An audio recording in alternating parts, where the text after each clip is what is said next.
India நிகழ்ச்சியை தொடங்கி வைக்க வரும் 19/1/2024 அன்று சென்னைக்கு வருகை தரும் பாரதம் போற்றும் உன்னத தலைவர் திரு நரேந்திர மோடி அவர்களை வருக வருக என வரவேற்கிறோம். வேண்டும் மோடி, மீண்டும் மோடி. இப்படிக்கு பாஜக மத்திய சென்னை மேற்கு மாவட்டம் என்றும் தேசப்பணியில் மாவட்ட தலைவர் என் தனசேகர், மாவட்ட பொருளாளர் V Ramesh, advocate. Experience 11 days of Grand Europe trip with easy EMI of rupees 25,000 only with GT Holidays, South India's #1 travel brand.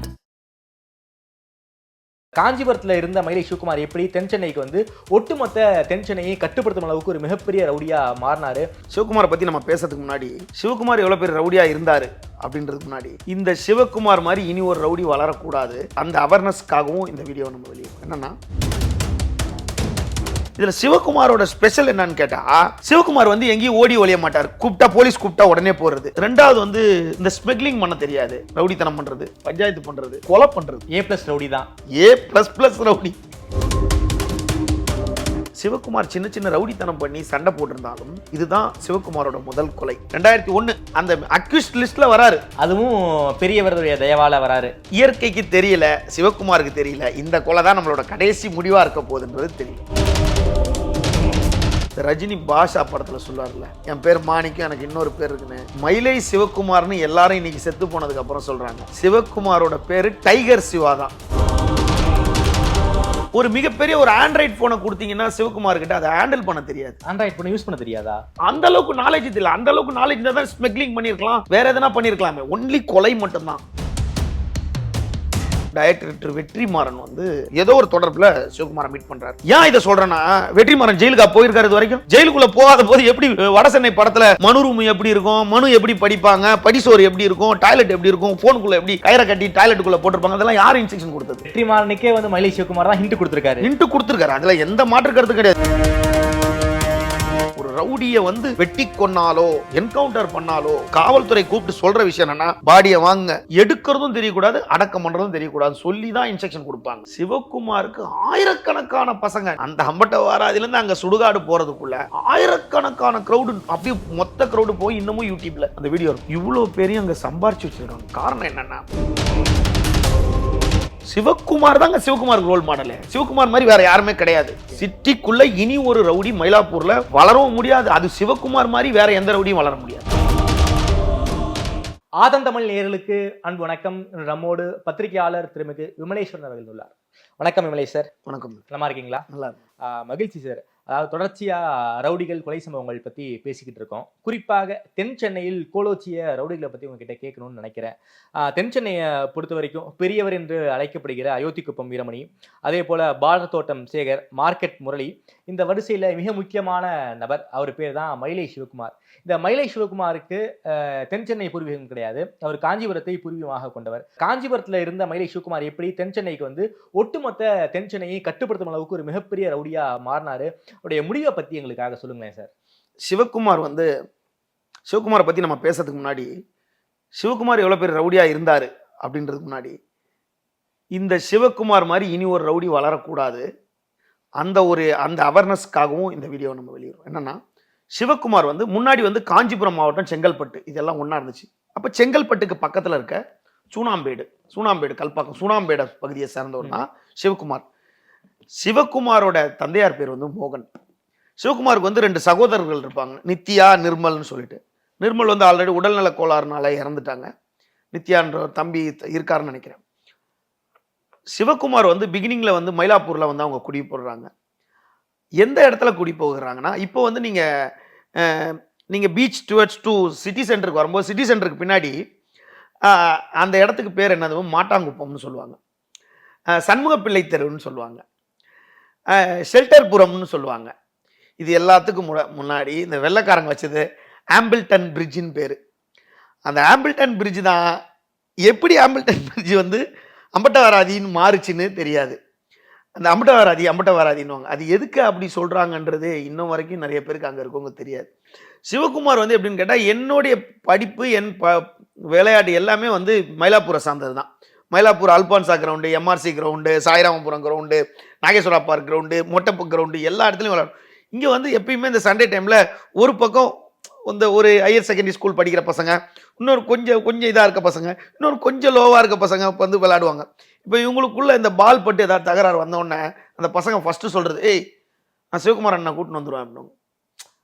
அப்போ வந்து வருவார், என்னடா எங்கள் ஏரியா பசங்களை கலாச்சிட்டீங்க, என்னடா யாரா வந்து நீங்கள் அங்கே விளையாடுங்க, நீங்கள் அங்கே விளையாடுங்க. அப்போ பார்த்தா சிவகுமாரை நம்ம பார்க்கும்போது, சிவகுமார் பிறந்தது வந்து பிப்ரவரி மாதம் 12 1979 அப்படின்வாங்க. எதுக்கு பிப்ரவரி 12 நம்ம சொல்கிறோன்னா பர்த்டே கொண்டாடுவாங்க. 12/2/1979 பிறந்தாலும் சிவகுமார் வந்து இப்படி வச்சிருப்பாப்ல முடி, இந்த 2 பக்கம் இப்பி தலை மாதிரி வச்சிருப்பாப்ல. அப்போ அதற்கு பிறகு வந்து அப்போ வந்து அந்த நிறைய முன்னாடி இருக்கவங்களுக்கு விவரம் தெரிஞ்சிருந்தா கண்டிப்பாக தெரிஞ்சிருக்கும். பழைய ஆளுங்களுக்கு ஒரு ஸ்லைட்ல இனி நான் தப்பு பண்ண மாட்டேன் அப்படின்னு எழுதி சிவகுமாரை மாட்டி அந்த அதே அந்த அந்த சிட்டி சென்டர் அந்த ஷெல்டர்புரம் அந்த பாலத்துக்கிட்ட அப்படி கூட்டிட்டு போயிருக்காங்க ஒரு காலகட்டத்தில். அது அதாவது ஒரு 18-17 வயசு.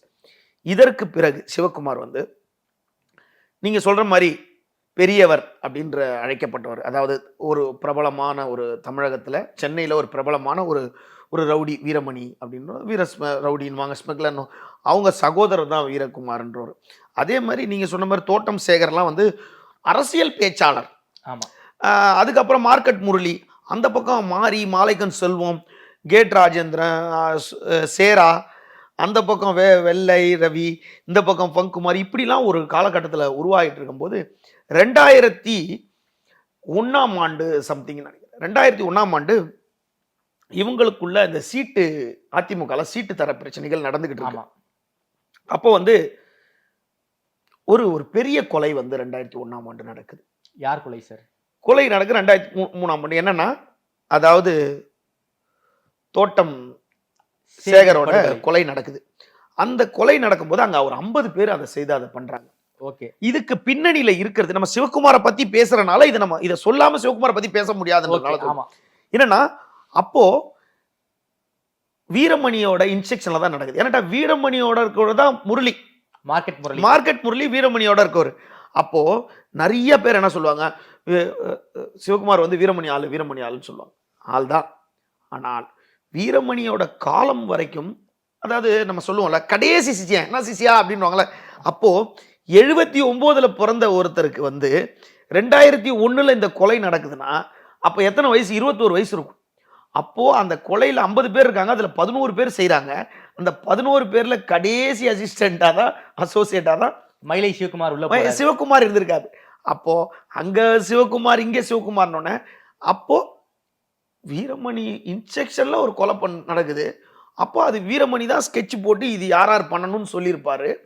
இந்த கொலையில இந்த ஆள் இருக்காங்க அப்படின்னு சொல்லிட்டு, இதுதான் சிவகுமார் சின்ன சின்ன ரவுடித்தனம் பண்ணி சண்டை போட்டிருந்தாலும் இதுதான் சிவகுமாரோட முதல் கொலை. 2001. ஓகே. அந்த அக்யூஸ்ட் லிஸ்ட்ல வராரு. ஓகே. அதுவும் பெரியவருடைய தயவால வராரு. இயற்கைக்கு தெரியல, சிவகுமாருக்கு தெரியல, இந்த கொலை தான் நம்மளோட கடைசி முடிவா இருக்க போகுதுன்றது தெரியல. ஓகே. 2001 நடக்குது. சேகர் கொலையை பொறுத்த வரைக்கும் மார்க்கெட் முரளி பிளஸ் வீரமணி சேர்ந்து போட்ட ஸ்கெட்ச், அதுல எப்படி வந்து மயிலை சிவகுமார் உள்ள வராரு? இல்ல, அதுல வந்து இந்த பேர் இவங்க பேர் போறாங்க 11 பேர். இதுல புல்லட் அவர் கூட பார்க்க போனவர்கள் அந்த கேஸ் தான். ஆனா அந்த 50 பேர் போனாலும் சம்பவம் செய்தவர் accused A, accused B, accused B அப்படின்றாங்களா, A1 A2 A3ன்றாங்களே, அந்த மாதிரி சிவகுமாரும் அந்த லிஸ்ட்ல இருக்காரு. ஓ, அதுல வந்து அந்த அக்யூஸ்ட் லிஸ்ட்ல கடைசியா இருக்காரு.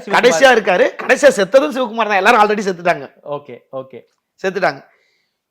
சிவகுமாருக்கு உண்மையா ஒரு விஷயம் சொல்லணும்னா, ரஜினி பாஷா படத்துல சொல்லுவார்ல, என் பேர் மாணிக்கம், எனக்கு இன்னொரு பேர் இருக்குன்னு. மயிலை சிவகுமார்னு எல்லாரும் இன்னைக்கு செத்து போனதுக்கு அப்புறம் சொல்றாங்க. சிவகுமாரோட பேரு டைகர் சிவா தான். நீங்க தமிழகத்துல ஒரு சென்னைக்குள்ள பியூர் ரவுடி சிவகுமார். சிவகுமாரோட புகழை நம்ம பேசல, அவனோட கிளைமேக்ஸ் எப்படி இருக்கணும் இதை பார்க்கும்போது புரிஞ்சுக்கணும் தான். Pure rowdy Sivakumar. ஏன்னா சிவகுமார் கிட்ட ஒரு மிகப்பெரிய ஒரு ஆண்ட்ராய்டு போனை கொடுத்தீங்கன்னா சிவகுமார் கிட்ட அதை ஹேண்டில் பண்ண தெரியாது. ஆண்ட்ராய்டு போனை யூஸ் பண்ண தெரியாதா? அந்த அளவுக்கு நாலேஜ் இல்லை. அந்த அளவுக்கு நாலேஜ் இருந்தால் தான் ஸ்மக்லிங் பண்ணியிருக்கலாம், வேற எதனா பண்ணியிருக்கலாமே. ஒன்லி கொலை மட்டும்தான். ஓகே. சிவகுமார் வந்து சிவகுமாருக்கு இன்னொரு பேர் வச்சா சிறை பறவைன்னு வைக்கலாம். ஏன் சார் அப்படி சொல்றீங்க? ஏன்னா 200 நாள் ஜெயிலில் இருப்பாப்ல, 100 நாள் வெளியே இருப்பா, 250 நாள் ஜெயிலில் இருப்பாப்ல. ஏன்னா இதுல முக்கியமா நிறைய பேர் சொல்லாத ஒரு விஷயத்த பதிவு பண்ணி அவன் என்னன்னா, சிறையில வந்து எல்லாருமே வந்து ஃபைல் உட்காரணும்னு ஒண்ணு இருக்கு. ஆமா. காலையில 6 மணிக்கு வந்து கதவை தட்டினாங்கன்னா ஒரு சாதாரண ஒரு சிறைத்துறையை சார்ந்த ஒரு முதல் நிலை காவலர் தான் வருவார். முதல் நிலை கூட வரமாட்டார். கடைநிலை காவலர் கடைநிலை காவலர் தான் வருவாரே. ஃபைல் உட்காருங்க அப்படின்னா 41 2 3 போவாரு. நாள் எழுதிருப்பாங்க. பேர்லாம் கேட்க மாட்டாங்க, எழுதிட்டு போயிடுவாங்க. சாயந்தரம் 5 மணிக்கு ஆரம்பிப்பாங்க. 4ஆம் பிளாக்னா 4ஆம் பிளாக்ல இருக்கணும், 3ஆம் பிளாக்னா 3ஆம் பிளாக், 5ஆம் பிளாக்னா 5ஆம் பிளாக். சிவகுமார் வந்து எல்லாருக்குமே தெரியும், ஏன்டா ரவுடி இல்ல, இவன் ரவுடிப்பா, இவன் பக்கா ரவுடின்னு தெரியும். அதனால எல்லாரும் வந்து நிற்கும் போது சிவகுமார் உட்கார்ந்து இருக்கும் போது சிவகுமார் மட்டும் நிப்பாப்ல ஜெயிலுக்குள்ளே. ஏன்டா சிவகுமார் கூட ஜெயிலில் இருந்தவங்களை கேட்டா தெரியாதெல்லாம். ஃபைல் உட்கார மாட்டாங்க. இந்த பிளாக்ல அந்த பிளாக் போய் எல்லாருமே தெரியும் சிவகுமாருக்கு. இதுல சிவகுமாரோட ஸ்பெஷல் என்னன்னா, மற்ற ரவுடிகள் கொலை பண்ணிட்டு ஓடுவாங்க, சிவகுமார் ஓடினதே கிடையாது. சிவகுமார் வீட்டுக்கிட்ட அதே சண்முக பிள்ளை தெருவிலேயே மாட்டாங்குப்பத்திலே அவங்க வீட்டு வாசலே ஒரு பெட்ரோல் எப்பயுமே நின்றுகிட்டே இருக்கும். பயந்து ஓடினதே கிடையாது. நேரம் கூப்பிட்டோன்னா போலீஸ் கூப்பிட்டோன்னா போயிடுவாங்க. ஏன்டா போலீஸோட அந்த இன்ஃப்ளூயன்ஸ் இருக்கு. ரெண்டாவது அடுத்தது சிவகுமார் அந்த இடத்துல வந்து பெரிய மகேஷ்னு ஒருத்தர் ஆல்ரெடி ஒரு ரவுடியா இருக்காரு. ஆமா. அந்த ஏரியால சின்ன பையனா வரவன் சிவகுமார் வந்தோன்னா பெரிய மகேஷ்னா இவர்கிட்ட எப்பயுமே ஒரு உரையில 2 கத்தி எங்கேயுமே இருக்க முடியாது. எல்லா இடத்துலையுமே அது அரசியலா இருந்தாலும் ரவுடிகளா இருந்தாலும் நிறுவனமா இருந்தாலும் எதுவா இருந்தாலும் ஒருத்தர் வளர்றது இன்னொருத்தருக்கு பிடிக்காது. இது வந்து இயற்கை. இது ஒரு உரையில ஒரு கத்தி தான் இருக்கு. அதே மாதிரி என்னடா இவங்கிட்ட வருது, பெரிய மகேஷ் ஒரு பெரிய ரவுடி, அவருக்கு ஆள் பலம் இருந்தாலும் அந்த ஒரு ஸ்டார்னு ஒண்ணு இருக்குல்ல. ஆமா. எப்ப போனாலும் சின்ன பசங்க கூடியே தான் இருக்கிறது. நீங்க இன்னமும் நான் சொல்வதை நம்பல, யாராவது பார்க்கலன்னா யூடியூப்ல மயிலேஷ் சிவகுமார்னு போட்டா வேற எந்த ரவுடிக்கும் இல்லாத சிவகுமாருக்கு மட்டும்தான் இருக்கும். இன்ன வரைக்கும் நேத்து கூட சிவகுமாரை பத்தி யாருன்னா ஒரு வீடியோ போட்டிருக்கலாம். ஏன்டால் லட்சக்கணக்கான பசங்க அங்க இருக்காங்க. அதே போன்று சிவகுமார் இறுதி ஊர்வலம், ஒரு ரவுடியை வந்து வெட்டி கொன்னாலோ என்கவுண்டர் பண்ணாலோ காவல்துறை கூப்பிட்டு சொல்ற விஷயம் என்னன்னா, பாடியை வாங்க, எடுக்கிறதும் தெரியக்கூடாது, அடக்கம் பண்றதும் தெரியக்கூடாது, சொல்லி தான் இன்ஸ்ட்ரக்ஷன் கொடுப்பாங்க. ஆமா. சிவகுமாருக்கு ஆயிரக்கணக்கான பசங்க, நீங்க ஒண்ணுமே சிவகுமார் டெத்து ஊர்வலம்னு போடுங்க, அந்த அம்பட்ட வாராதில இருந்து அங்க சுடுகாடு போறதுக்குள்ள ஆயிரக்கணக்கான கிரௌடு, அப்படியே மொத்த கிரௌடு போய் இன்னமும் யூடியூப்ல அந்த வீடியோ இருக்கும். இவ்வளவு பேரையும் அங்க சம்பாரிச்சு வச்சிருக்காங்க. காரணம் என்னன்னா, ஒரு சின்ன குழந்தை பர்த்டேனா கூட உடனே போறது, ஒரு காது குத்துனா போறது, கோயில் திருவிழானா போறது. அரசியல்வாதி மாதிரி இருக்காரு போல இருக்கு. அரசியல்வாதி. இதுல ஒரு வேடிக்கை பாத்தீங்கன்னா, கடைசியில நம்ம சிவகுமார் எல்லாம் 2021 மார்ச் மாசம் 4ஆம் தேதி தான் இறக்குறாங்க. சிவகுமார் வாழ்க்கையில 4ன்ற ஒரு தேதி வந்து அவருக்கு சுத்தி சுத்தி வந்துகிட்டே இருக்கு. அது நம்ம அதை கால்குலேட் பண்ணும்போது பாக்குறோம். அது என்னன்னா, சிவகுமார் வந்து அப்படியே இண்டிவிஜுவலா வந்து இந்த மகேஷுக்கு சிவகுமாரோட வளர்ச்சி பிடிக்கல, சிவகுமாருக்கு மகேஷோட வளர்ச்சி பிடிக்கல. கூப்பிட்டு ஒரு முறை சிவகுமாரை அடிச்சிட்டார் மகேஷ், பெரிய மகேஷ் ஒரு முறை அடிச்சிட்டார். இந்த இதுதான் இந்த பிரச்சனைக்கு காரணம். இந்த அடி கூட எதுக்குன்னு கேட்டா, அங்க இருக்கவங்களை கேட்கும் போது என்ன சொல்லுவாங்கன்னு கேட்டா, இது அந்த லேடிஸு கூட ஒரு தொடர்பாயிடுச்சு, இந்த தண்ணி பிடிக்கிற இடத்துல ஒரு பிரச்சனையா இருக்கு. காவல்துறையை கேட்டா அது வந்து பெரிய சினிமாவில் இருக்க பெரிய பெரிய ஸ்கிரிப்ட் ரைட்டர்லாம் மிஞ்சிற அளவுக்கு ஒரு கதை வசனம் காவல்துறையில் எழுதி வச்சிருப்பாங்க. ஆனா இவங்களுக்குள்ள பல ஈகோக்கள் இருந்தது. ஒரே ஒரு அரைச்சல்ல சிவகுமாரோட மொத்த இமேஜும் உடஞ்சிருச்சு. அப்போ பெரிய மகேஷ் ரவுடின்னு, பெரிய மகேஷை பார்த்து தான் வளர்ந்த நபரு. நிறைய பேர் பெரிய மகேஷ் தான் என்னோட ரோல் மாடல் அப்படிலாம் கிடையாது. வீரமணி கூட இருக்கவனுக்கு பெரிய மகேஷ் எப்படி ரோல் மாடலா இருக்க முடியும்? சிவகுமார் தாங்க சிவகுமாருக்கு ரோல் மாடல். சிவகுமார் மாதிரி வேற யாருமே கிடையாது. சிட்டிக்குள்ள இனி ஒரு ரவுடி மயிலாப்பூர்ல வளரவும் முடியாது. அது சிவகுமார் மாதிரி வேற எந்த ரவுடியும் வளர முடியாது. ஓகே. அப்படிப்பட்ட ஒரு நபர். பெரிய மகேஷ் வந்து சிவகுமார கொலை செய்யற அளவுக்கு கூட போனாங்க அப்படிங்கிற ஒரு. அதுக்கப்புறம் என்ன பண்றாரு, இவங்க அட்டம் பண்றாங்க, 2-3 முறை அட்டம். அப்போ பெரிய மகேஷோட அக்கா மருமக பில்லா சதீஷ் என்ன பண்றான், அதுக்கு முன்னாடி வரைக்கும் அந்த இப்பி தலை வச்சிருந்த சிவகுமார் அதுக்கப்புறம் ஒரு ஸ்மார்ட்னஸ் ஆயிடுறாரு. ஆள் நல்லா ஸ்மார்ட்னஸ், ஹேர் கட் ஷார்ட்டா ஹேர் கட் பண்ணிட்டு நல்லா ஸ்மார்ட்டா செயின்லாம் போட்டுருக்காரு. குத்துயிரும் கொலை உயிருமாக சிவகுமார கழுத்து மூஞ்சி கன்னத்துல வெட்டி போட்டுட்டு செத்துட்டான்னு சொல்லி போட்டு போயிட்டாங்க. செஞ்சது யாரு? பெரிய மகேஷ் கூட. பெரிய மகேஷ் இன்செக்ஷன் வந்து பில்லா செய்தது. 2வது முறை தாக்குதல் நடந்திருக்கு. ஆமா. ஃபர்ஸ்ட் ஒரு அடி, இப்போ கொலை வரைக்கும். அது ஒரு சின்ன பேச்சுவார்த்தையில ஒரு சின்ன அடி, அங்க ஒரு ஈகோ கிளாஷ் ஆகுது, அப்புறம் வெட்டிட்டாங்க. சிவகுமார் செத்துட்டாங்கன்ட்டு விட்டுட்டு போயிட்டாங்க. சிவகுமார் தான் மதுரை பாலா, அழகுராஜா, பாலாஜி கையில சாகணும்னு இருக்க. அப்புறம் பில்லா ஜெகன் வெட்டி எப்படி செத்துருவாப்ல, பொழைச்சிட்டாப்ல. பொழைச்சதுக்கு அப்புறம் இவங்களை வெட்டுறது மட்டும்தான் இவங்களுக்குள்ள டீம் டார்கெட். இதுக்கு நடுவில் பெரிய மகேஷுக்கு உடல்நல கோளாறு அப்படி இப்படிலாம் வருது. வந்த உடனே பல முறை காவல்துறை கூப்பிடுது, நீங்க 2 பேரும் பிரச்சனை வந்துகிட்டே இருக்கீங்க. இதுக்கு நடுவில் வளர்ந்து போயிட்டாப்ல சிவகுமார் வந்து மயிலேஷ் சிவகுமார் வளர்ந்துட்டார். வளர்ந்த உடனே காவல்துறையில் கூப்பிட்டு இன்ஸ்ட்ரக்ஷன் கொடுத்துறாங்க, நீ இங்கே வரக்கூடாது. யாரா? பெரிய மகேஷ. நீ வந்தேன்னா இங்கே சட்டம் உனக்கு லாண்ட் ஆர்டர் போடுது, நான் உன்னை உள்ள தூக்கி போட்டுருவேன் அப்படின்னு. உடனே வந்தா இவன் கொண்டுடுவான், அப்படி இல்லைன்னா போலீஸ் பிடிச்சி உள்ள போடுறேன். எவ்வளவு நாளுக்கு தான் பெரிய மகேஷ் வெளியே இருப்பாப்ல. இப்ப பெரிய மகேஷ் என்ன பண்றாரு, ஒன்னு இவனை போட்டுறணும் அப்படின்னு பெரிய சிவகுமாரை போட்டுறணும்னு பிளான் பண்றாரு. சிவகுமார் அப்பதான் அந்த வெட்டு காயத்துல இந்த ரெக்குரி ஆகி வரான். ரெக்குரி ஆகி வந்து திரும்ப ஜெயிலுக்கு போயிட்டு வரான், திரும்ப ஜெயிலுக்கு போயிட்டு வந்தான். ஏன்னா சிவகுமாரை பத்தி போலீஸ்க்கு எந்த பிரச்சனையும் இல்லை, கூப்பிட்டோன்னு போயிடுவான் ஜெயிலுக்கு. இதற்கு நடுவுல சிவகுமாரோட ஒரு டர்னிங் பாயிண்ட் ஒன்று இருக்கு. என்ன டர்னிங்? ஒரு நபரை, ஒரு பையனை கூப்பிடுறாங்க. அந்த நபரை மகேஷ் வந்து பயன்படுத்துறாரு. இங்க வா, சிவகுமாரை போட்டுடலாம், சிவகுமார் போட்டலாம், நீ சிவகுமார் நல்லா பேசுவல, சிவகுமார்ட்ட சொல்லு, இந்த மாதிரி அவன் எங்க போறான்னு வாட்ச் பண்ணு, அவனை நம்ம போட்டலான்ட்டு ஒரு பிளான் போடுறாரு. மகேஷ் போடுறாரு பிளான். மகேஷ் தான் போடுறாரு. சிவகுமார் தான் சென்னைக்குள்ள தென்சென்னையில மிகப்பெரிய ரவுடியா வளர்ந்துட்டார்ல. அப்ப சிவகுமார் வந்து சிவகுமார் காதுக்கே இது போயிடுது. போன உடனே சிவகுமார் கூப்பிட்டு சொல்றாரு, என்ன சம்பவம் பண்ண போறானா, அதே ஸ்கெட்சில் அவனை நான் போட்டுறேன், நீ என்ன சொல்லு, காஞ்சிபுரம் பக்கத்துல சிவகுமார் அவன் பாசையிலே சொல்றேன், இந்த கோழி வீட்டுக்கு போறான்னு சொல்லு. சிவகுமார் பாசையில நான் சொல்றேன், இந்த கோழி வீட்டுக்கு போறான், இந்த ஒரு லேடிஸ் வீட்டுக்கு போறான்னு சொல்லு. புரியுதுங்களா? அவனை எப்போ வாட்ச் பண்ணி அவனை போட்டுடலான்ட்டு மகேஷ் பிளான் பண்றாப்ல. இது சிவகுமார்கிட்டே போகுது. சிவகுமாரே அந்த வாய்ப்பை தராப்ல. எப்படின்னா, காஞ்சிபுரத்துக்கு ஒரு லேடி வீட்டுக்கு நான் போறேன்னு சொல்லு அப்படின்னா அந்த ஆள்கிட்ட ஸ்கெட்ச் நீ சொல்லிட்டு போட்டுருந்தார். உடனே அவன் போய் என்ன பண்றான், இந்த மாதிரி இந்த வீட்டுக்கு சிவகுமார் போறாருன்னு சொல்றாப்ல. சிவகுமார் தான் பிளானோட போறான் அங்கேயே போட்டுறதுக்கு. இதை நீங்க ஒரு பழமொழியில ஒரு விஷயத்த நீங்க பாத்தீங்கன்னா, அதாவது இந்த வடசென்னை படத்துல நடக்கும். ஆனா பொருளை எடுத்துன்னு போலாமான்னு, அவன் பொருளை எடுத்து அவனை போடணும்டான்னு சொல்லுவான் பாருங்களேன். இந்த டயலாகே சிவகுமாரோட தான். அதை நான் வரேன். இவர் என்ன பண்றாரு, இங்க போன உடனே பெரிய மகேஷ் நினைச்சுக்கிறான் வரான், நம்ம போடலான்ட்டு. பெரிய மகேஷை போடுறதுக்கு தான் இவங்களே போறாங்க. அங்க வந்து பெரிய மகேஷை போட்டுறாங்க. போட்டுட்டு இன்ன வரைக்கும் எல்லா ரவுடிகளும் பார்த்த மாதிரி சொல்லுவாங்க, அந்த தெருவில் போட்டாங்க, இந்த தெருவில் போட்டாங்க, எங்க போட்டான்னு வரைக்கும் யாருக்கும் தெரியாது. போட்டுட்டு கார்ல கொண்டு வந்து ஸ்ரீபெரும்புதூர் ஹைவேல போட்டு போயிட்டாங்க. எல்லாம் தெரிஞ்ச மாதிரி எல்லாம் சொல்லுவாங்க, இவரும் அங்க சொல்லல, நம்ம ஏதாவது சொன்னாங்க. அதாவது ஸ்ரீபெரும்புதூர் ஹைவேல மகேஷ கொண்டு போட்டு போயிடுறாங்க. அதுக்கப்புறம் டபுள் மர்டர் ஒண்ணு, அந்த பில்லா சுரேஷ் எப்படி, அதுதான் அந்த பில்லா சுரேஷை வந்து அந்த ஷெல்டர் புறத்திலேயே வந்து திறத்திட்டு வந்து ஷெல்டர் புறத்திலே ஓட வெட்டுறாங்க. வெட்டிட்டு அந்த பில்லா சுரேஷ் கூட இருந்தவன் என்ன பண்றான், ஒரு வீட்டுக்குள்ள இறங்கிடுறார். விஜயகுமார் வீட்டுக்குள்ள இறங்கிறார். இறங்கின உடனே அந்த ஓட்டை உடைச்சிட்டு உள்ள இறங்கி கதவு பூட்டிடுறாரு. ஓட்டை உடைச்சிட்டு உள்ள இறங்கி உள்ள கொடூரமா மட்டை பண்ணவன தான் மகேஷ் வந்து இப்ப இதுக்கு மேல இவனை விடக்கூடாது, நம்ம போட்டணும்ன்ற ஒரு முடிவுக்கு வந்துடுறாரு. முதல் மகேஷோட கூட இருக்க பில்லா தான் வந்து சிவகுமாரை வெட்டுறாங்க.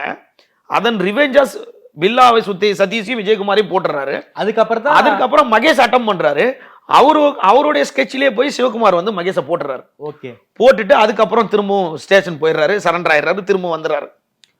இதுக்கு நடுவுல சிவகுமாருக்கு வந்து ஒரு பெரிய ஒரு மாசம் ஆயிடுது. ஏரியால இருந்த ஒரு ஆளும் கிடையாது. எவனாவது சிவகுமாரை போடணும்னு நினைச்சான்னா சிவகுமார் காலேஜுக்கு காதுக்கே போகும் அப்படின்னு சொல்லிட்டு சிவகுமாரை பறண்டு விரிந்து, அதாவது சிவகுமாரோட பாலிசி என்னன்னா, நீங்க ஒரு கல்யாணத்துக்கு போறாப்ல அப்படின்னா வீடியோ இருக்கும், ஆதாரங்கள் பார்த்துக்கலாம் யார் வேணாலும். எவ்வளவு ஒரு அறியாமை பாருங்க. ஒரு கல்யாணத்துல டான்ஸ் ஆடிட்டு இருக்கும்போது டக்குன்னு துப்பாக்கி எடுத்து காட்டுவாப்ல. அந்த வீடியோ யூடியூப்ல இருக்கும். அது யாருன்னா பண்ணுவாங்களா, இந்த துப்பாக்கி எடுத்து காட்டுவா, போலீஸ் பிடிச்சிடுவாங்க, துப்பாக்கி எடுத்து காட்டுவாப்ல. திடீர்னு ஒரு நாள் நான் ஒரு குறிப்பிட்ட கட்சி பேரை சொல்லி அந்த கட்சியில போய் நான் சேர போறேன் அப்படின்னு அப்படிலாம் சொல்லிட்டு அந்த கல்யாணத்துக்குள்ள என்ட்ரு ஆகும்போதே நான் பொல்லாத ஒன்று பாட்டு போனோம், அங்க டான்ஸ் ஆடிக்கிட்டே வருவாப்ல. அப்ப கூட வரும்போது ஒரு 50-100 பேர் வருவாங்க. இப்படியே இருந்த சிவகுமாருக்கு ஒரு கட்டத்துல ஃபுல் ஃபிளட்ஜா ஏரியாவில் ஃபுல் மாஸ் ஆயிடுச்சு. அப்போ வெற்றிமாறன் டைரக்டர் வெற்றிமாறன் வந்து ஏதோ ஒரு சம்பந்தமா ஏதோ ஒரு தொடர்புல சிவகுமாரை மீட் பண்றாரு. ஓகே. இன்னும் வலைதளத்துல நீங்க வெற்றிமாறன் கூட எல்லாம் இருக்கும். வெற்றிமாறன் என்ன பண்றாரு, மீட் பண்றாரு. ஏன் இதை சொல்றேன்னா, வெற்றிமாறன் ஜெயிலுக்கா போயிருக்காரு இது வரைக்கும்? போனதுல இல்ல. ஜெயிலுக்குள்ள போகாத போது எப்படி வடசென்னை படத்துல மனு ரூம் எப்படி இருக்கும், மனு எப்படி படிப்பாங்க, படிசோறு எப்படி இருக்கும், டாய்லெட் எப்படி இருக்கும், போனுக்குள்ள எப்படி கயிறை கட்டி டாய்லெட்டுக்குள்ள போட்டிருப்பாங்க, அதெல்லாம் யார் இன்ஸ்ட்ரக்ஷன் கொடுத்தது? இன்ச் பை இன்ச்சா தெரியும் சிவகுமாருக்கு சிறையை பத்தி. ஓகே. இந்த சிவகுமார் தான் இங்க எவ்வளவு படை வந்தாலும் சிறைச்சாலையில என்ன நடக்குது, எப்படி போகுது, எப்படி டாய்லெட்டுக்குள்ள போன் வச்சிருக்காங்க, எப்படி வந்து மனு படிப்பாங்க. வெற்றிமாறனுக்கே வந்து மயிலை சிவகுமார் தான் ஹிண்ட் கொடுத்திருக்காரு. ஹிண்ட் கொடுத்திருக்காரு. அதுல எந்த மாற்று கருத்து கிடையாது. நீங்க யூடியூபை பாத்துக்கலாம். உடனே அது ஃபுல் இன்ஸ்ட்ரக்ஷன் கொடுத்தோன்னே அவருக்கு சப்போர்ட் பண்றாரு. அதுக்கு நடுவில் யாருன்னா பசங்க சின்ன குழந்தைங்க இருந்தா கூட்டிட்டு அப்படியே ஸ்டீமர்ல போறது சிவகுமார். நீங்க பாத்துக்கலாம், வலைதளத்துல இருக்கு. அங்க ஏரியா பசங்களை கூட்டிட்டு போறது. இந்த பொசிஷன்ல வந்து அவருக்கு வந்து ஒரு கல்யாணம் நடக்குது. சிவகுமாருக்கு வந்து சாந்தோம்ல கல்யாணம் நடக்குது. மிகப்பெரிய 2018ஆம் ஆண்டு ஜூன் மாசம் 2ஆம் தேதியோ 12ஆம் தேதியோ ஒரு சம்திங் டேட். அப்ப இருந்த ஆட்சியில இருந்த ஒரு எம்எல்ஏ மினிஸ்டர் எல்லாம் போனாங்க. ஓகே. ரவுடி கல்யாணத்துக்கு மினிஸ்டர் எல்லாம் போயிருக்காங்க. மினிஸ்டர் எல்லாம் போனாங்க, பெரிய பெரிய போலீஸ் அதிகாரி எல்லாம் போனாங்க. ஒரு குறிப்பிட்ட ஒரு எஸ்ஐ போய் 6 சவரன் நகை மொய்யா போட்டு வந்தார். யாரு? ஒரு குறிப்பிட்ட அந்த லிமிட்ல இருக்க ஒரு எஸ்ஐ. ஓ, 6 சவரன். அதை நானே செய்தியா ஆக்கியிருக்கோம் அப்ப நாங்களே. ஓகே. 2018ஆம் ஆண்டுல ஒரு மந்திரி வீட்டு கல்யாணம் மாதிரி நடந்துச்சு. சிவகுமாரோட கல்யாணம். ஒரு பெண்ணை திருமணம் பண்ணாரு. பெரிய கல்யாணம். அந்த அளவுக்கு ஒரு ரொம்ப பெருசா அவரோட திருமணம் நடக்குது. அதற்கு பிறகு ஒரு லோக்கல்ல ஒரு பொண்ணு வந்து ஃபயர் ஆயிடுது. அந்த கேஸ்ல வந்து சிவகுமார் வந்து ரிமாண்ட் பண்றாங்க. அவர் வந்து உத்திரமேரூர்ல போய் சரண்டர் ஆகுறாரு. உத்திரமேரூர்ல போறாங்க, அங்க பிடிக்கிறாங்க. சரண்டர்ல அங்கேயும் பிடிச்சிட்டாங்க. உத்திரமேரூர் போய் அங்க பிடிச்சிட்டாங்க. அதுக்கப்புறம் அதுல ஒரு குண்டாஸ் போடுறாங்க. திரும்ப வெளியே வர்றாரு. வெளியே வந்து ஒரு 8 மாசம். இதுல சிவகுமாரோட ஸ்பெஷல் என்னன்னு கேட்டா, சிவகுமார் வந்து எங்கேயும் ஓடி ஒழிய மாட்டார். கூப்பிட்டா போலீஸ் கூப்பிட்டா உடனே போறது. ரெண்டாவது வந்து இந்த ஸ்மக்லிங் பண்ண தெரியாது. சின்ன ரவுடித்தனம் பண்றது, பஞ்சாயத்து பண்றது, கொலை பண்றது. A+ ரவுடி தான். A++ rowdy. இதுல என்னன்னா, சிவகுமார் மேல 40 வழக்கு இருக்குன்றாங்க, 5 கொலை வழக்கு இருக்குன்றாங்க. அதுல ஒரு 10 வழக்கு புட்டப்பா இருந்தா கூட 30 வழக்கு சின்ன சின்ன கேஸ் அப்படி இப்படின்னா கூட, சிவகுமார் மாதிரி ஒரு ரியல் ரவுடி இனி சென்னையில யாரும் வர முடியாது. சிவகுமார் ரியல் ரவுடி தான்.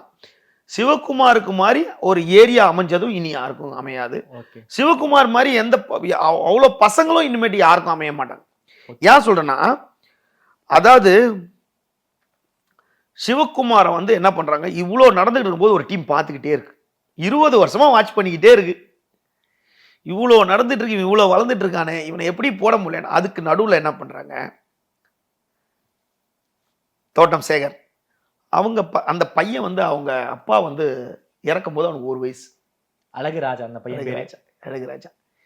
அப்போ 20 வருஷம் 2001 காத்திருக்கான். 21 வயசு அழகுராஜா. அவன் ஒரு தம்பி ஒருத்தர் இருக்கா, பாலாஜி, ஒரு வேற ஒரு பேர். இவங்க வந்து காத்திருக்காங்க. இவங்க ஒரு வாட்டி சிவகுமார் வந்து எப்பயுமே அப்படின்னா, மற்ற ரவுடிங்க மாதிரி அந்த BMW பென்ஸ் வரணும் அதெல்லாம் கிடையாது. சிவகுமார் யாருன்னா ஒரு கார் எடுத்து வந்தாங்கன்னா கூட்டு போறது, லோக்கல்ல எதுனா பஞ்சாயத்து பண்றது, கோயில் திருவிழாக்கு யாருன்னா கூப்பிட்டுறது, கோயில் திருவிழாக்கு அங்கே இங்கே பிச்சு பிராஞ்சி ஒரு அமௌண்ட்டை கொடுக்கறது, கோயில் திருவிழானுக்கு ஒரு கச்சேரி நடத்துறது, ஒரு யாருன்னா செத்து போயிட்டாங்கன்னா ஒரு கானா வைக்கிறது, அந்த கோயில் பால் குடம் எடுக்கிறது. அதனால எப்பயுமே மக்களோட மக்களாவே இருப்பான். ஏன்டா நீங்க ஒரு கச்சேரி நடக்குதுன்னா அந்த ரவுடிங்கன்னா அந்த ஃப்ரண்ட்ல உட்காந்துருப்பான். கல்யாணம் போனா அவன் கூட்டிட்டு வந்து அவ்வளோ ஒரு அந்த ஏரியாவில் ஒரு மாசா வந்து அந்த இடத்துல ஸ்ட்ராங்கா கால். காரணம் 79ல் பிறந்து 89, 99, 2009, 2019 நீங்க பாத்தீங்கன்னா 42 வயசுல, அந்த 42 வயசுனா 21 வயசுல கொலை கேஸ்ல உள்ள போறாரு. 20 வருஷம். அப்ப அதுக்கு முன்னாடி சின்னதா ஸ்ட்ரீட் ரவுடியா இருந்தா கூட 20 வருஷம் ஸ்ட்ராங்கான ஒரு ரவுடியா வந்து தமிழகத்தின் ஒரு ஸ்ட்ராங்கான ரவுடி. சிவகுமாருக்கு என்கவுண்டருக்கு பிளான் பண்றாங்க. அந்த என்கவுண்டர்ல இருந்து எப்படி தப்பிக்கிறாரு? காவல்துறையோட இன்ஃப்ளூயன்ஸ். அது எதுக்கு என்கவுண்டர்ல இருந்து தப்பிக்கிறாருன்னா, நீங்க சிவகுமார் இறந்தது பாத்தீங்கன்னா 2021 மார்ச். ஆட்சி வந்தது வந்து இந்த ஆட்சி மாறினது 2021 ஜூனுக்கு அப்புறம் தான். அப்போ அதுக்கு முன்னாடி 10 ஆண்டுகள்ல எந்த அரசு ஆட்சியில இருந்துச்சுன்னு பாருங்க, ஏடிஎம்கே. அப்போ இந்த கவர்மெண்ட் டைம்ல தான் அவர் கொடி கட்டி வளர்ந்துட்டாரு. அப்போ எவ்வளோ காவல் ஒரு காவல்துறை அதிகாரி போயிருக்காங்க, ஒரு ஜட்ஜெல்லாம் கூட போயிருக்காருங்க அவங்க வீட்டு கல்யாணத்துக்கு. அவர் கல்யாணத்துக்கு பெருசா நடந்துச்சுங்க. ஒரு எஸ்ஐ போயிட்டு 6 சவரன் நகையை போட்டுட்டு வந்தாருன்னா அப்போ அன்னைக்கு எல்லா ஊடகத்திலையும் செய்திங்க. அவ்வளோ இன்ஃப்ளூயன்ஸ் உள்ள நபர். காவல்துறையும் அந்த அளவுக்கு இன்ஃப்ளூயன்ஸ் இருக்கு. ஆமா, அதாவது நான் 5 கொலை வழக்குகள், ஆள் கடத்தல், வழிப்பறி, கொள்ளை, இது போன்ற வழக்கு 40க்கும் மேற்பட்ட வழக்குகள் இருக்குன்னு காவல்துறை சொன்னாலும் அவர் கடைசியா 2020ஆம் ஆண்டு அந்த ஒரு பெண் தீ வைத்து கொள்ள அந்த கேஸ்ல உத்திரமேரூர்ல 2020ஆம் ஆண்டு செப்டம்பர் 4ஆம் தேதி தான் அவர் சரண்டர். குண்டாஸ் போடுறாங்க. ஆமா, செப்டம்பர் 4ஆம் தேதி தலைமறைவா இருந்த போது போலீசார் பிடிச்சதா சொல்றாங்க. அவன் நீ வா, நான் உத்திரமேரூர்ல இருக்கேன், ஒரு சொந்தக்காரங்க சாவுக்கு போயிருங்க, அங்க போய் டான்ஸ் ஆடிட்டு இருந்திருக்காப்ல. அந்த சாவுக்கு டான்ஸ் ஆடிட்டு முடிச்சுட்டு எல்லாம் வந்திருக்காங்க, இருங்க சார் நான் வரேன் சார்ன்னு சொல்லிட்டு சாவுக்கு டான்ஸ் ஆடிட்டு நேரம் செப்டம்பர் 4ஆம் தேதி தான் 2020 அவரை கைது செய்யறாங்க. அந்த வழக்குல 5, 6, 7, 8, அதாவது 4ஆம் தேதி செப்டம்பர், இப்போ அக்டோபர், நவம்பர், டிசம்பர், ஜனவரி, பிப்ரவரி 6 மாசம் தான் இருக்கு. அப்புறம் வெளியே வந்துடுறாரு, போர்டு உடஞ்சி அப்படியே வெளியே வந்தார். போர்டு உடஞ்சுன்னா 2 மாசத்துல போர்டு உடஞ்சி 45 நாள் போர்டு உடஞ்சி வந்துடுறாரு. 2 கூட இல்லை, போர்டுலேயே வெளியே வந்துட்டு அடுத்த ஒரு 4-5 மாசம் ஏரியாவிலேயே இருக்காப்ல. அப்போ அசோக் நகர்ல ஒரு என்னுடைய கணிப்பு சரியா, நினைவு சரியா இருந்துச்சுன்னா ஜஸ்டின் நினைக்கிறேன், ஒரு வக்கீல் ஜஸ்டின், அவருக்கு ஒரு 10 லட்ச ரூபா பணம் கொடுத்துருக்காரு. அதுக்கு அந்த பணத்தை திரும்ப வாங்குறது கேட்கறதுக்காக வக்கீல் ஆபீஸ்க்கு போறாரு. போகும்போது நைட்டு கரெக்டா மார்ச் 4ஆம் தேதி 2021, நான் 4 நாள்னு சொன்னல, கைதியானது செப்டம்பர் 4ஆம் தேதி, சம்பவம் அவர் இறப்பும் மார்ச் 4ஆம் தேதி 2021 அங்க போறாரு. அங்க போகும்போது இவங்க ஒரு கவுஞ்சிக்கிட்டே இருக்கு. அப்பதான் முன்னாடி சொன்னல, அந்த தோட்டம் சேகரோட அவங்க மனைவியும் மகன்களும் ஏற்கனவே புகாரில் இருக்கிறது. காசினோ தியேட்டர் கிட்ட சிவகுமார் ஒரு ஆட்டோல வர்றாரு. சிவகுமார் கிட்ட கார் கிடையாது, மற்ற ரவுடி அதை தானே சொன்னோம். ஒரு ஆட்டோல வந்துட்டு இருக்காரு 2-3 பேர் கூட. அவங்க இறங்கி அட்டன் பண்றாங்க. அட்டன் பண்ணோன்னா அங்கிருந்து தப்பிச்சு சிவகுமார் வந்துடுறாங்க. காசினோ தியேட்டர் கிட்ட அந்த பக்கத்தில் இருக்க சாலையில எங்கேயோ வந்துட்டு இருக்கும்போது அங்க ஒரு அட்டன் பண்றாங்க. அங்கேயே சிவகுமாரை ஏதோ பண்றதுக்கு முயற்சி பண்றாங்க. அங்கிருந்து தப்பிச்சிட்டாப்ல சிவகுமார். வந்ததுக்கு அப்புறம் இவனை வேற யாரை வச்சு போடலாம், எவனா வச்சு போட்டா பெரிய மகை கதை நம்மளுக்கு ஆயிடும். ஆமா, அப்ப நம்ம செத்துறவும் கூடாது. அப்ப யாரை வச்சு போடலாம் அப்படின்னும் போது ரவுடியா வளர்றதுக்கு துடிக்கிறான் பாலா, மதுரை பாலா. அந்த பாலா தான் இப்ப நிறைய கேஸ்ல இன்வால்வ் ஆகி நிறைய முத்துசரவணனுக்கு அவனுக்கு அகேன்ஸ்ட்னு சொன்னல. இப்ப கூட செங்கல்பட்டு கோர்ட் சிறையில 2 பேரும் தகராறு பண்ணிக்கிட்டாங்க. முத்துசரவணன் அங்க சிறையில் இருக்கும்போது அந்த பாலா கிட்ட போறாங்க. பாலாவோட மேற்பார்வையில் இன்ஸ்ட்ரக்ஷன் கொடுக்குறாங்க. அழகுராஜா, பாலாஜி, மயிலாப்பூர் பாஸ் பாண்டியன் சொல்லிட்டு ஒருத்தர், சென்னை நகர் ரோஹித் ராஜ், அதுக்கப்புறம் திருவல்லிக்கேணி விஷ்ணு என்ற சரண், இவங்க எல்லாம் சரண் அடைகிறாங்க. ஏன்னா இந்த சம்பவம் பண்றது காவல்துறை தான் ஸ்கிரிப்ட் பெருசா எழுதுமே. சினிமா பெரிய பெரிய கதாசிரியர்கள் நிகரான காவல்துறை ரைட்டர்ஸ்லாம் இருக்காங்கல்ல, டஃப் கொடுப்பாங்க காவல்துறை ரைட்டர், அவங்களுக்கே டஃப் கொடுப்பாங்க. அப்போ ஒரு கொலை இறங்கி சம்பவம் பண்றாங்க. அந்த வீடியோ காட்சியும் இருக்கு நைட்டு 10 மணிக்கு அசோக் நகர்ல. அது ரொம்ப கோரமான கொலை, கொடூரமான கொலை. அதாவது செதைச்சிட்டாங்க, முகத்தையே செதைச்சிட்டாங்க. கொடூரமான கொலை நடக்குது. முற்பகல் செய்யும் பிற்பகல் விளையும்ன்ற மாதிரி கொடூரமான கொலை நடக்குது. அந்த கொலைக்கு சரி இதுக்கு ஒரு காரணம் என்ன? அப்போ 20 வருஷத்துக்கு முன்னாடி ஒரு பகை, தோட்டம் சேகருடைய கொலை வழக்கு. ஆமா, அந்த பசங்க அவங்களோட பழிவாங்க எடுத்து வச்சு கொண்டு போயிட்டாங்க. அந்த வழக்குல தான் பாலாவெல்லாம் மறுநாள், அதாவது வெள்ளிக்கிழமை இங்க சம்பவம் நடக்குது, சனிக்கிழமை கள்ளக்குறிச்சியில நீதிமன்றத்துல இவங்கெல்லாம் சரணடைகிறாங்க. சரணடைஞ்ச உடனே அந்த வழக்குல பாலாவை சைதாப்பேட்டை நீதிமன்றத்துக்கு கொண்டு வராங்க. இப்போ கடந்த 1 வருஷம் முன்னாடி, 1.5 வருடம் முன்னாடி கொண்டு வரும்போது தான் மயிலாய் சிவகுமாரோட ஆதரவாளர்கள் இறங்கி அட்டம் பண்றாங்க பாலாவை. கோர்ட்லயே அட்டம் பண்றாங்க. நீங்க படிச்சிருப்போம். அட்டன் பண்ணும்போது தான் பாலா இறங்கி ஓடும்போது 2 பெண் காவலர்கள் அந்த பாலாவை கொலை பண்ண முடியாம தடுக்கிறாங்க. தடுத்த உடனே அப்பதான் அந்த காவலர்கள்லாம் சென்னை மாநகர காவல் ஆணையர் கூப்பிட்டு அந்த பெண் காவலர்லாம் பாராட்டினாங்க. இந்த செய்தியாப்பட்ட நீதிமன்றத்தில் நடந்தது. ஏன் அந்த பாலாவை பண்ணாங்கன்னா சிவகுமாரை கொலை பண்ணதுன்னு ஒரு விரோதம். இப்ப கூட பாலாவை நீதிமன்றத்துல இருந்து கொண்டு வரும்போது கொஞ்சம் கெடிபடியா, சிறையில இருந்து நீதிமன்றத்துக்கு கொண்டு வரும்போது ரொம்ப கெடுபடியா தான் இன்ன வரைக்கும் கொண்டு வந்துட்டு இருக்காங்க. அடுத்து சிவகுமார் இடத்தை இனி யாருமே பிடிக்க முடியாது. சிவகுமார் 20 ஆண்டுகள், நீங்க சொன்ன மாதிரி ஒரு கொலாட்சியை 20 ஆண்டுகள் சென்னையை ஒரு பியூர் ரவுடி சிவகுமார். அதுல ரவுடிகள்லயே அந்த மக்களோட அன்பை பெற்ற ஒரு ரவுடியா, இப்பயும் இருக்கிறார், மயிலை சிவகுமார் இருக்கார். 20 வருஷமாக தென் சென்னை தன் கட்டுப்பாடுக்குள் வச்சிருந்த மயிலை சிவகுமார் கதையை ரொம்ப விலாவாரியா சொல்லியிருக்கீங்க. அதாவது கத்தி எடுத்தவனுக்கு கத்தியால சாவுங்கிற மாதிரி தோட்டம் சேகர் கொலையின் காரணமாக தோட்டம் சேகருடைய பசங்க மயிலை சிவகுமாரை சம்பவம் பண்ணி முடிச்சிருக்காங்க.